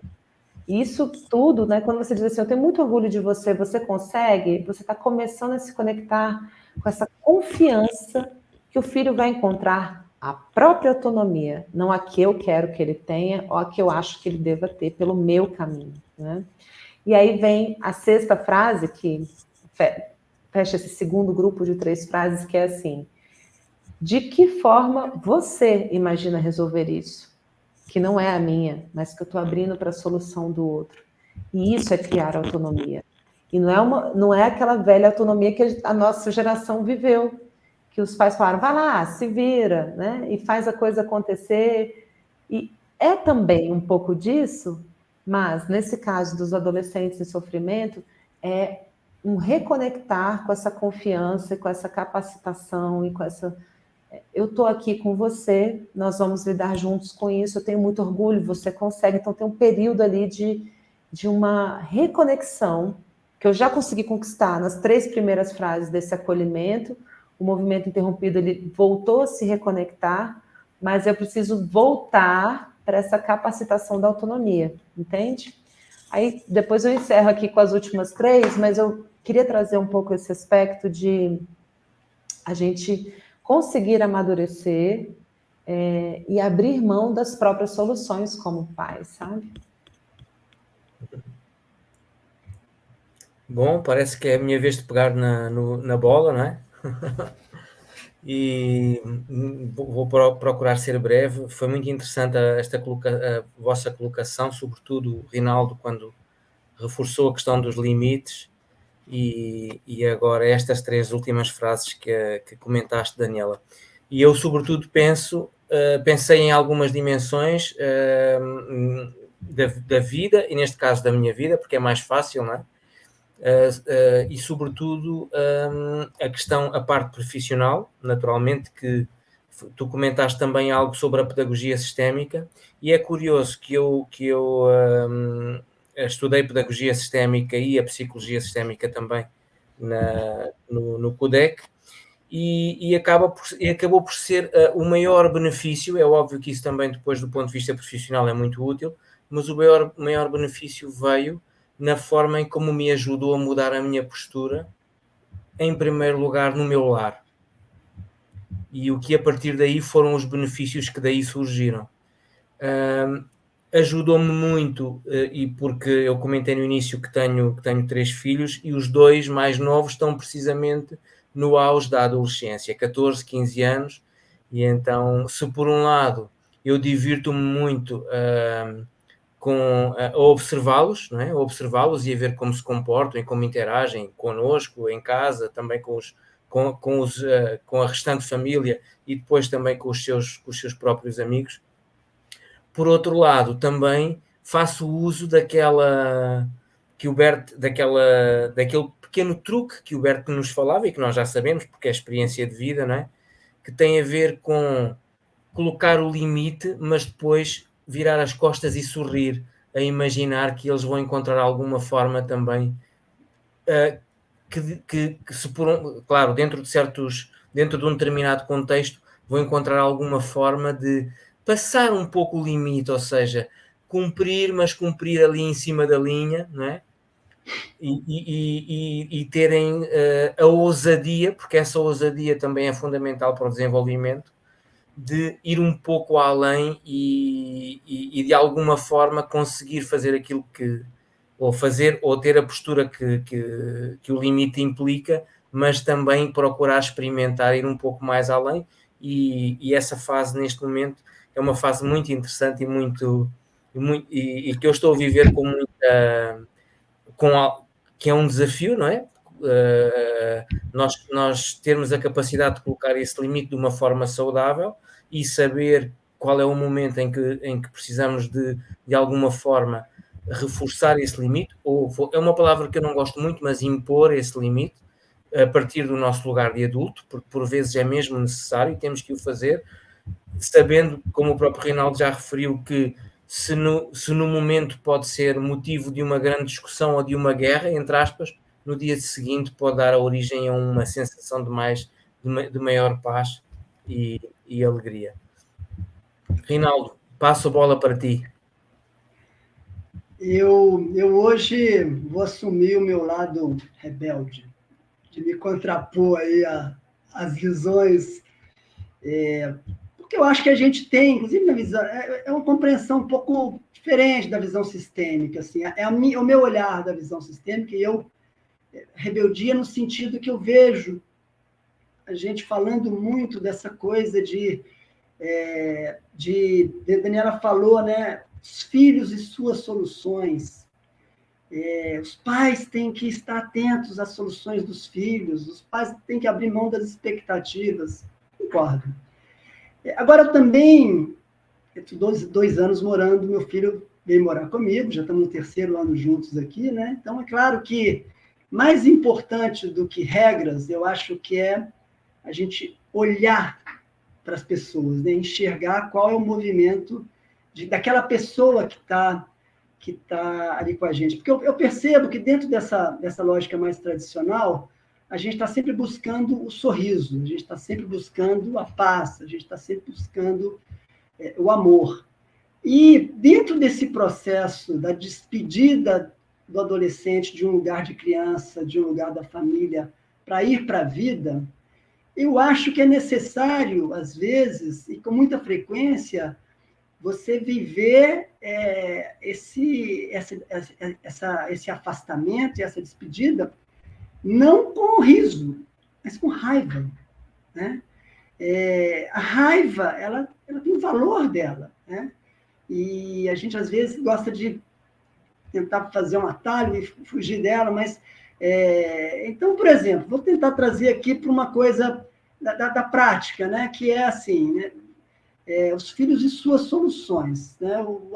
Meu filho ficou 2 anos com a pandemia, ele e todo o resto da torcida do Flamengo, do Atlético Mineiro, do Porto, do Benfica, foram 2 anos que não estudaram, é fato, né? Ficaram ali nos jogos eletrônicos, no Netflix. Não foi fácil para eles, não foi fácil para a gente. Eu acho que foi mais difícil. Bom, não tem mais difícil, foi difícil para todos. Né? O fato é que o ano passado não tinha pandemia, e aí era um ano de estudos. E ele estava aqui, lá pelas tantas, dentro dessa lógica que a gente estabelecia, eu falei assim, olha, filho, você tem muitos direitos, mas eu tenho a expectativa que você estude. Eu não quero que você passe, eu não quero que você faça um curso A, B ou C agora. Tem que estudar. Né? E aí a coisa foi indo e muitos embates, porque a minha sensação, mais uma vez, eu vejo você. Eu digo falando para ele, olha, eu não estou vendo a dedicação. Não, eu estou dedicando mais que os meus amigos e tal, eu ficava muito na escola, eu sempre apoiei. E lá pelas tantas, as notas não estavam boas. Algumas notas, outras estavam. Ah, mas todo mundo está com nota ruim. Né? E eu fui na escola, de fato, a nota dele era das melhores, mas todo mundo com nota ruim. Olha, filho, você, daqui para frente, né, o fato deles não estarem estudando não pode ser, a meu ver, um argumento para você não estudar, né? Não fazer a sua parte. Então, nas matérias que não tinha... E é engraçado, né, Dani? Porque cada caso é um caso, cada momento é um momento. Naquela ocasião, nós conversamos e, para mim, ficou muito claro que tinha uma coisa de, olha, aquela escola talvez não, quem sabe uma outra, né? Um outro perfil. E aí, acalma. Mas quando aquilo não pode, num outro momento, ser diferente, né? E aí começou a ter todo esse processo e muitos embates. Porque, para mim, era muito claro que, assim, né, o momento ali dessa despedida, dessa separação daquele menino que quer fazer como todos os outros amigos, que é ficar no Instagram, ficar no TikTok, ficar na live, ficar não sei o quê, ficar, né, e não fazer a parte chata, que é estudar química, física, biologia, né? Tinha uma coisa na solução deles, mas para mim tinha claramente uma percepção de que essa solução era uma solução infantil, não era uma solução de quem está chegando aos 18 anos e entrando no mercado de trabalho que, né, a coisa vai afunilando, né? E aí muitos embates e por fim, né, fez o vestibular. E aí, assim, né, ao invés de sorrisos, tiro, porrada e bomba. Né? Com alguns momentos esporádicos assim, de amor, porque, como a gente disse, os filhos sempre amam os pais, eles estão condenados a isso, então... Mas muito embate, mas amoroso. Né? Nunca houve falta de amor nessas brigas. Né? E, mais recentemente, assim, veio a nota, ele por muito pouco não passou na UERJ, que era o curso que ele queria, de desenho industrial, de design, por muito pouco. Os colegas todos da escola dele, uma escola super boa, forte, preparatória, também não passaram. Boa parte deles não passaram nas escolas públicas. Alguns foram para as privadas, e eu tinha dito para ele que eu tinha expectativa, sim, que ele não ficasse numa privada, que ele ampliasse o hall de amizades, que ele conhecesse gente de outras classes sociais e tal, que se ele quisesse para a privada e eu pudesse pagar, eu pagaria, mas que eu achava que o crescimento dele era fundamental, ele tinha condições de passar para uma escola pública. E tanto que ele concordou e não quis fazer vestibular para a PUC, não quis fazer vestibular, aqui no Rio tem outras faculdades privadas, ele fez para as públicas só. E ao final, por muito pouco, ele não passou para a universidade que ele queria, que era aqui no Rio, na UERJ, e não passou para nenhuma universidade, nem em Brasília, que é onde ele queria, nem aqui no Rio, pelo Enem.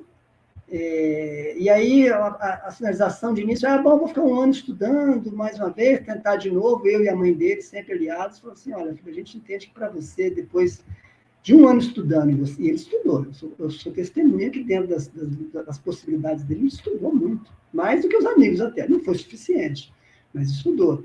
E a gente falou, não, a gente vai procurar um lugar para você estudar, porque a gente acha que é importante que você estude, talvez em Brasília, os amigos dele da escola de Brasília estavam aí na Católica de Brasília, ele concordou. No final, a gente também, ele mesmo encontrou entre as públicas, que ele queria pública, para ter uma convivência comunitária nas faculdades. A Universidade Federal Fluminense, aqui em Petrópolis, tinha o curso que ele queria, que era Engenharia de Produção, ele foi chamado, a gente ficou muito feliz, estava tudo organizado, ele já estava com a República lá em Petrópolis para começar, semana passada, o curso, quando ele foi chamado para a primeira opção dele na UERJ. Então, ele está aqui no Rio, está adorando o curso, mas percebe, assim, né? Não é tão simples, cada caso é um caso. Eu queria só da gente, enquanto pais também, a gente lembrar muito de uma regrinha dos nossos mestres, que é, na hora olhar, eu vejo você, mas sem medo, né? sem pena. Né? Eu acho que pais têm algumas expectativas, e eu acho legítimo. E muitas vezes, quando a gente tem a tranquilidade também, e aí é muito importante ter um pai e uma mãe, porque aí é sempre, né, uma parceria que eu olho daqui, o outro olha dali, você tem com quem, né, dividir os olhares, para em algum momento falar assim, vem cá, essa solução deles não é uma solução infantil? Se é uma solução infantil, será que não é hora de nós pensarmos numa solução que ajude a eles a saírem desse lugar de infantilidade? E aí a solução é essa, então vamos bancar, porque vai ter guerra. Porque é uma geração que não aceitam, não.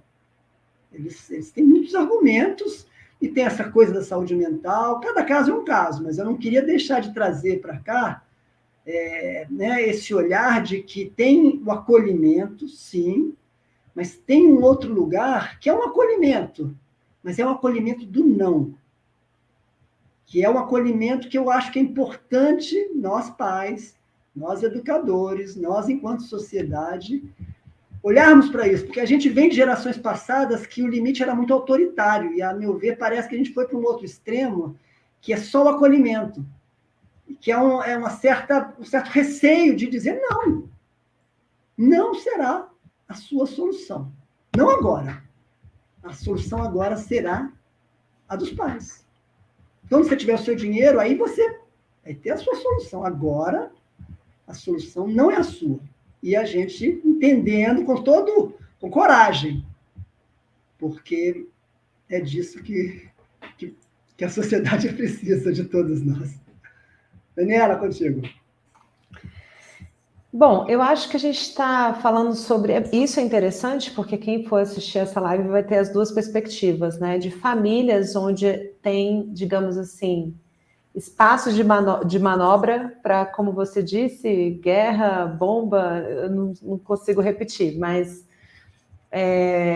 para a história, né, ir por aí. Mas como o tema da proposta era muito essa história do sofrimento psíquico, né? Quando uma criança e um adolescente estão nesse processo assim muito, muito intenso, eles perdem a confiança até de sonhar. Então, para os pais que estão podendo dizer que a solução do filho não é a solução melhor, eles têm um filho que está sonhando antes. E eu estou falando aqui de crianças que nem conseguem mais fazer isso, que não conseguem nem encontrar a segurança para ter a própria solução, enfim, que estão desistindo da vida e que estão com ideações suicidas e que estão se cortando e que estão realmente desconectadas da vida, né? Então, eu acredito, eu tenho casos de pessoas que eu acompanho também, que eu já preciso desse mesmo olhar aí, dessa contenção o tempo inteiro de limite para poder falar, peraí, né? Você sabe que o que você está fazendo é uma coisa absolutamente insustentável, isso é infantil, isso, né? Eu até brinco assim, nossa, parece até que tem 12 anos de idade com os meus meninos de 12. Eu falo assim, ah, não, gente, agora você falou que nem um menino de 12.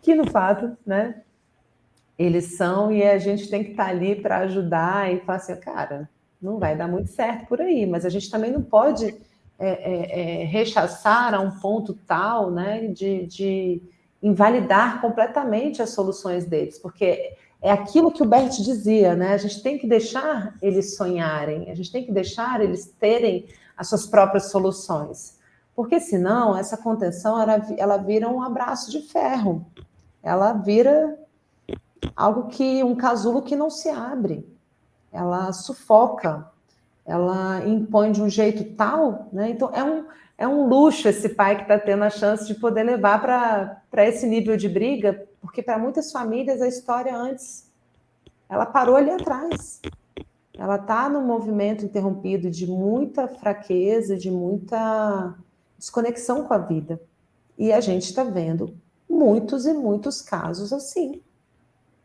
mas muitos mesmo, né?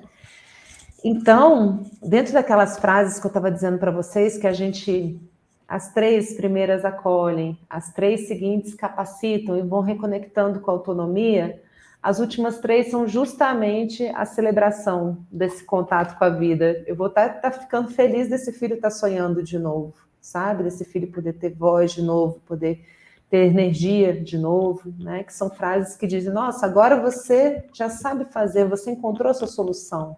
Que interessante, eu me abri para a sua solução, eu estou conseguindo ajudar a criar um chão para esse ser voltar a sonhar e voltar a criar as próprias soluções, para lá na frente eu conseguir ter espaço para briga, entendeu?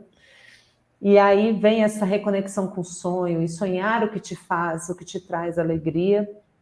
E por último, esse reconhecimento que essa trajetória desses 9 estágios, né? Que bom que a gente pôde estar juntos, e eu amo quem você é, e não quem eu espero que você seja, né? Porque existe aí esse respeito a essa antítese, né? Essa diferenciação desse ser novo que surge e que vai começar a encontrar autonomia. Então, quando a gente está lidando com jovens, com crianças e adolescentes que estão numa fase de muita fragilidade, esses estágios, eles são fundamentais para que ele possa se reconectar com os pais, com a confiança em si mesmos e, por último, nessas 3 últimas frases, essa reconexão com a vida, né? Porque eu imagino que, por exemplo, no caso desses adolescentes muito violentos, existe aí uma busca, muitas vezes pelo pai, né? Existe uma busca ali de um vazio imenso, né? Até de você dizer que quando uma pessoa dessa vai parar na prisão, ela está buscando o quê? Essa contenção, esse abraço de ferro, entendeu? Que faltou, tristemente, né? E que está buscando esse pai ali. Então, é dor, é sofrimento, e encontrar a medida certa para acolher, desenvolver autonomia, desenvolver competências e, ao mesmo tempo, estabelecer limites, meu Deus, é uma arte, né, assim, para mestres, né, para poucos. E, assim, o que eu acho mais bonito é que cada filho tem a mãe e o pai que precisa, né, e esses pais vão tendo essa medida do que eles podem oferecer, do que eles não podem, né? Até onde que eles vão, que limites que eles vão colocar, mas algo que é fundamental é a gente perceber que algumas vezes, nesses casos, desses adolescentes em sofrimento psíquico extremo, a gente vai precisar, sim, dar um passo atrás. A gente vai precisar, sim, lidar com a criança que ficou lá atrás, abandonada, chorando à beira da estrada. E que muitas vezes foi a revelia. A mãe e o pai não queriam que isso tivesse acontecido, mas está ali, aquele problemaço está ali, e a gente vai precisar recuperar a criança no adolescente. E aí depois é muito legal, porque essa criança rapidamente cresce, rapidamente ela se reconecta com a idade da adolescência mesmo, e aí começam a vir novos desafios. É como se houvesse uma retomada do compasso anterior, entendeu? Ele retomou ali o de trás e conseguiu voltar para o ritmo da idade do presente momento, né? Mas isso tudo tem um tempo. E os pais vão precisar ter essa paciência de ir lá resgatar essa criança que ficou presa nessa fase anterior dessa criança em sofrimento, né? Passo a bola, vocês gostam de falar isso, né, Marco? Passa a bola para o Marco. Passa a bola para o Marco. Então, tudo o que acabamos de falar aplica-se na íntegra a qualquer um de nós. Não é? Qualquer um de nós já teve o seu momento de adolescência, já teve o seu momento da criança que ficou lá atrás, e essa criança ainda hoje precisa de ser cuidada. Então, se calhar, como talvez encaminhando para o encerramento, porque já vamos com 1h30, por mim podemos continuar, eu estou cheio de energia, apesar daqui já ser bem tarde, não sei que horas são aí? 7h30. 8h30? 7h30. 7h30. Então vocês ainda vão jantar. Para mim tem sido estes momentos de troca, de intercâmbio, são de uma riqueza extraordinária. Eu, quando estiveram cá, quando foi o lançamento dos vossos livros, foi uma alegria estar presente, estar também convosco, e sobretudo escutar-te a ti, Rinaldo, escutar a Daniela, porque são pessoas de uma sabedoria imensa e que a mim me dá imenso prazer ouvir e escutar, e só por isso eu me animo, só por isso, mas não só, mas também por isso, eu me animo a fazer parte destas conversas e desta troca, deste intercâmbio de ideias, sobretudo pensando naqueles 2 jovens, porque enfim a mais velha já está encaminhada, mas estou aqui para ela sempre que ela precisar. Muito do que foi dito aqui hoje vai ser e está a ser de grande utilidade para lidar com estes 2 jovens que estão aqui, cheios de borbulhas na cara, já com muita, como é que se diz? Bigode, barba? Barba a aparecer, a crescer. O que é borbulha? Borbulha espinha, deve ser espinha. Muita espinha na cara, exatamente. Eu às vezes eu de vez em quando esqueço que certos termos não são exatamente iguais nos 2 países, mas é isso, muita espinha na cara. E é um desafio, mas é uma alegria enorme nós vermos a evolução deles, não é? Sobretudo quando vemos que, apesar dos desafios, estão a crescer, também precisam destas experiências, destas frustrações para crescer, não é? Muitas vezes costuma-se dizer que é na adversidade que crescemos, e para mim, pessoalmente, é uma alegria contar convosco para estes momentos e aprender tanto convosco. Não sei se querem caminhar para o encerramento, se querem continuar para algo mais. Rinaldo? De minha parte, eu posso também fazer o encerramento, Daniela depois também, não sei se você gostaria de falar.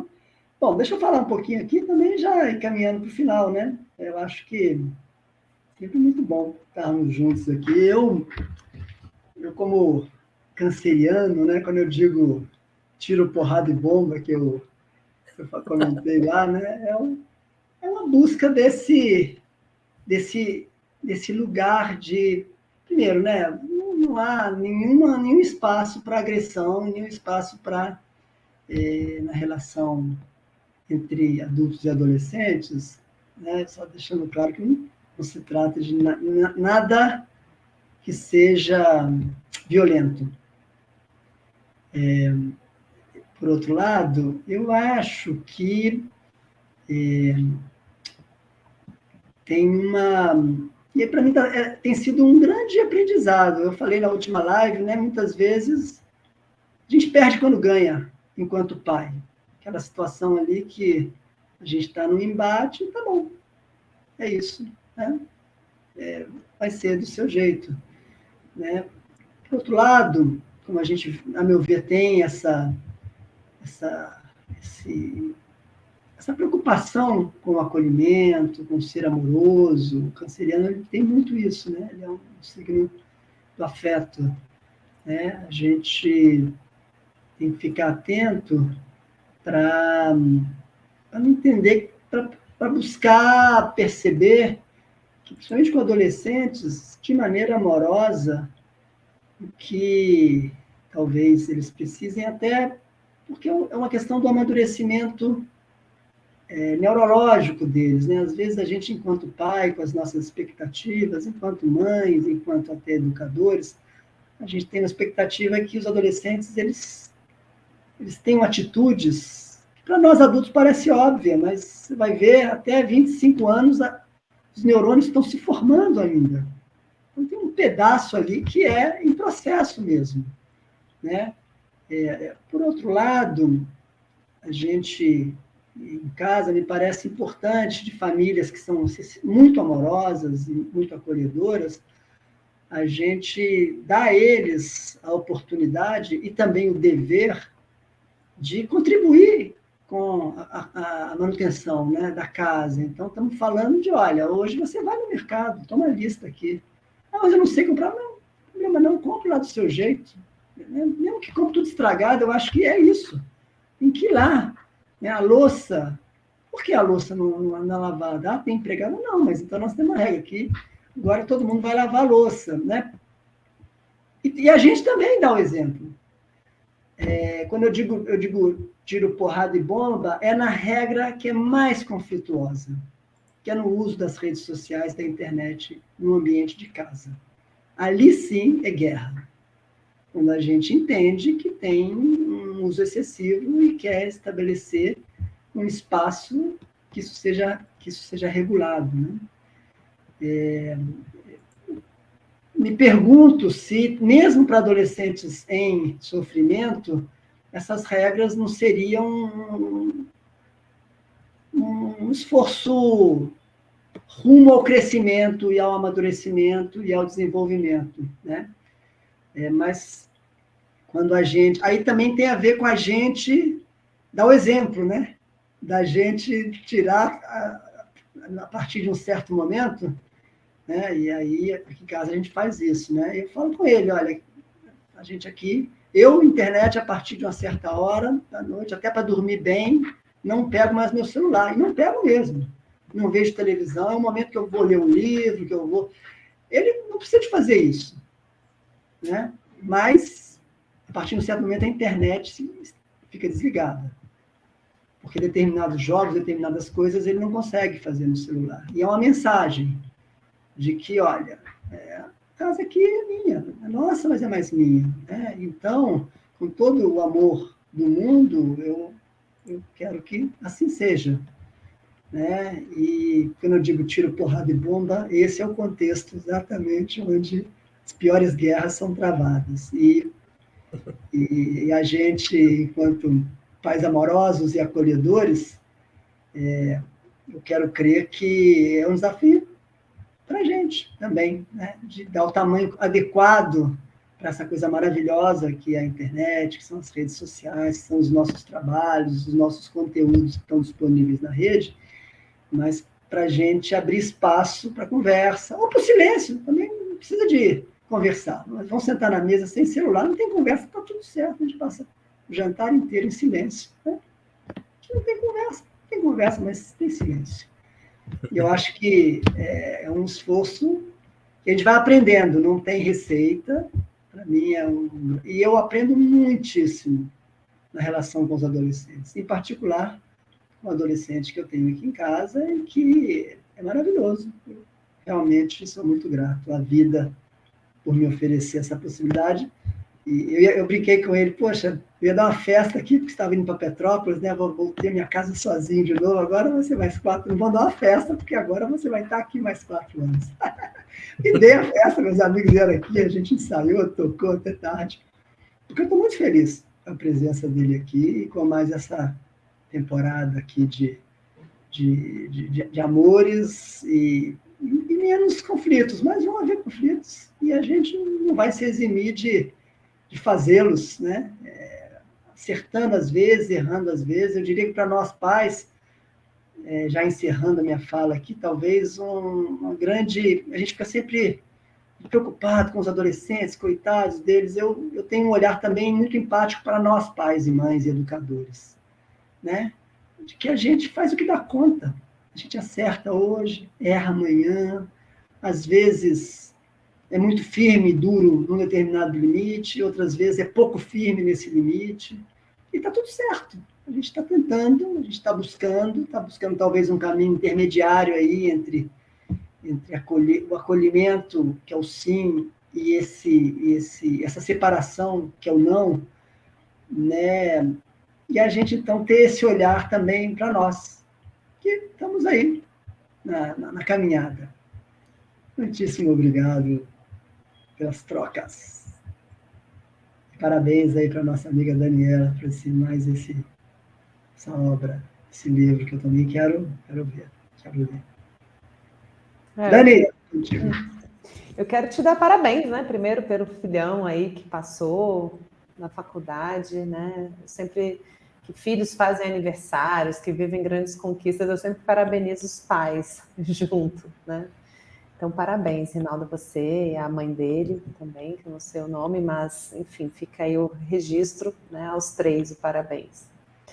E é maravilhoso te ouvir, porque a gente vê o quanto a gente precisa confiar na nossa própria percepção, na nossa própria condução, e principalmente confiar no nosso sim, que o nosso sim seja um sim e que o nosso não seja um não. E que a gente vai saber dosar isso no tamanho certo. Né? Bert sempre falava também dessa retirada gradual, como se a gente fosse fazer uma retirada homeopática, aqueles partos necessários que vocês e Tônio conversaram lindamente aqui. Recomendo a todas as pessoas que estão assistindo essa live que revejam as lives anteriores no canal aqui do YouTube do Rinaldo, para que possam entrar em contato aí com... Eu não sei se está no seu canal também, Marco? Sim. Sim, tá no canal do Marco também.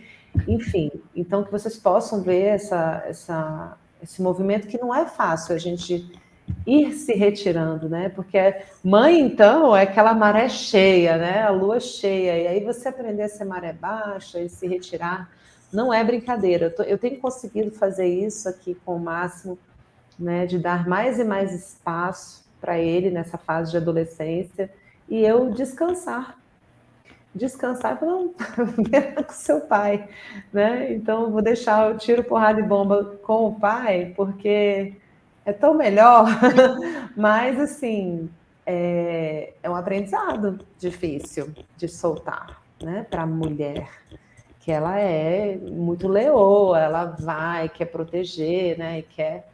Mas eu percebo que, inclusive, a resposta aos limites ao pai são muito menos apaixonadas do que a mãe, sabe? Ah, tá bom, pai, sim, senhor. Com a mãe, tem aquele espaço para aquela reivindicação. Menina, já pega assim a saída ali pela direita e vaza para dar espaço, porque não funciona. Simplesmente assim, óbvio que eu tenho o meu não também, eu tenho os meus limites, e quando eu falo, às vezes até assusta, mas fica assim essa última fala de dar espaço ao pai, né? E eu aprecio muito que os filhos possam ter acesso a esse não, a esse limite, e eu me alegro imensamente por isso, né? É um alívio para nós mães quando a gente percebe a sabedoria desse limite sendo dado com sabedoria também do lado de lá. Não é a realidade de muitas famílias, que muitas vezes esse não se dá pela agressão, pela violência, né? E por processos muito, muito difíceis, né? Então, óbvio que a gente está falando aqui de uma perspectiva mais funcional, né? Agora, de toda forma, quero só finalizar agradecendo o espaço a vocês, a confiança, me colocar à disposição das famílias que talvez precisem fazer esse resgate, né? Porque não só esse livro contempla as crianças em sofrimento, mas também os adolescentes que estão com a sua criança interior em sofrimento. Então, para quem precisar conversar sobre isso, eu estou à disposição nos meus canais, né? O meu é daniela.migliari no Instagram e no Facebook. Então, se alguém precisar conversar nesse sentido, e desejar muito sucesso a vocês nessa conexão Brasil-Portugal, que os encontros têm sido muito felizes, muito ricos. Eu vou continuar acompanhando. Gratidão a vocês dois, viu? Um beijo para vocês. Muito grato, Daniela, muito grato, Rinaldo, e vamos repetir, talvez daqui a algum tempo, com outro tema que seja, que nos inspire. Muito grato, então, muito grato a todos os que nos estiveram a ver e a ouvir. Em sensivelmente 2 meses teremos uma nova conversa. Até lá, ficamos em contacto. Temos, como a Daniela comentou, temos as palestras anteriores, quer no canal do Rinaldo, quer no meu canal de YouTube, também no canal da Daniela, e estamos disponíveis para quem precisar de algum apoio da nossa parte por aqui, nos podem encontrar. Grande abraço aos dois. Tchau, gente. Até breve. Obrigado pela participação de todos. Tchau, boa noite.